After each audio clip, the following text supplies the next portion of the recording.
Vijay CM யாரெல்லாம் அமைச்சர்கள்? ரெடியான list. Tamil Nadu சட்டசபையில் வென்ற நிலையில் விஜயின் அமைச்சரவை மிகவும் கவனமாக திட்டமிடப்பட்டுள்ளது.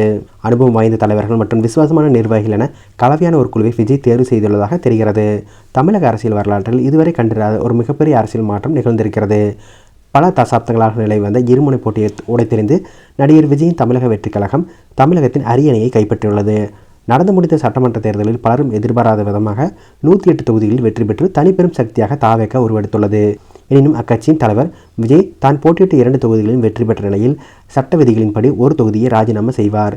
இதன் மூலம் தற்போது 107 சட்டமன்ற உறுப்பினர்களுடன் தாவேக ஆட்சி அமைக்க தயாராகி வருகிறது.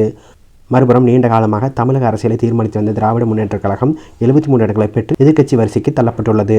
அதேபோல அனைத்திந்திய அண்ணா திராவிட முன்னேற்ற கழகம் அதிமுக 53 இடங்களை பிடித்து தனது பலத்தை நிரூபித்துள்ளது. இந்த முடிவுகள் தமிழக மக்கள் ஒரு புதிய மாற்றத்தை, ஒரு புதிய தலைமையை தேடியுள்ளனர் என்பதையே வெட்ட வெளிச்சமாக காட்டுகிறது. தற்போது ஆளுநரிடம் கடிதம் அனுப்பி ஆட்சி அமைக்க உரிமை கோரியுள்ளார். விஜயின் அமைச்சரவையில் இடம்பெறப்போகும் முக்கிய புள்ளிகள் குறித்த தகவல் தற்போது கசிய தொடங்கியுள்ளது. அமைச்சரவையில் இடம்பெறப்போகும் முக்கிய முகங்கள். நம்பர் புசி ஆனந்த். கட்சியின் பொதுச் செயலாளராகவும் விஜயின் வலதுகரமாகவும் செயல்பட்ட புசி ஆனந்திற்கு அமைச்சரவையில் மிக முக்கியமான துறை ஒதுக்கப்பட உள்ளதாக கூறப்படுகிறது. கட்சியின் கட்டமைப்பை வெளிப்படுத்தி அவருக்கு உள்துறை அல்லது பொதுப்பணித்துறை போன்ற துறைகள் வழங்கப்பட வாய்ப்புள்ளது. அடுத்ததாக செங்கோட்டையன்.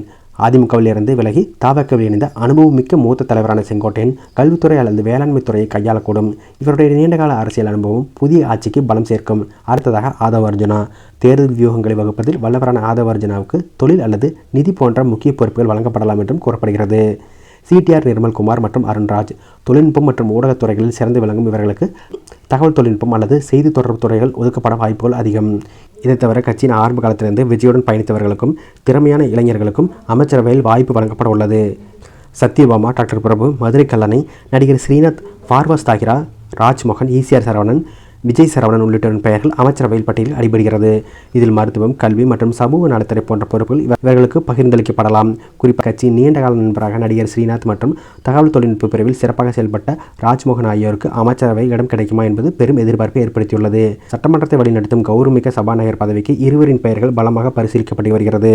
BS பாபு அல்லது JST பிரபாகர் ஆகிய இருவரில் ஒருவருக்கு இந்த வாய்ப்பு கிடைக்க அதிக வாய்ப்புள்ளது. இவர்கள் இருவரும் சட்டமன்ற நடைமுறைகளை நன்கு அறிந்தவர்கள் என்பதால் புதிய அரசின் நிர்வாக திறனுக்கு இவர்கள் பக்க பலமாக இருப்பார்கள் என்றும் கருதப்படுகிறது. தாவேகவின் இந்த வெற்றி தமிழக அரசியலில் ஒரு பெரிய திருப்புமுனை என்றாலும் ஆட்சி பொறுப்பு என்பது பல்வேறு சவால்களை உள்ளடக்கியது. 107 இடங்களின் மைனாரிட்டி ஆட்சி அமைக்கும் விஜய் மக்களின் அடிப்படை தேவையான கல்வி, மருத்துவம், வேலைவாய்ப்பு மற்றும் மாநில உரிமைகள் ஆகியவற்றில் எத்தகைய மாற்றங்களை கொண்டு வரப்போகிறார் என்பதே அனைவரும் கேள்வியாக உள்ளது.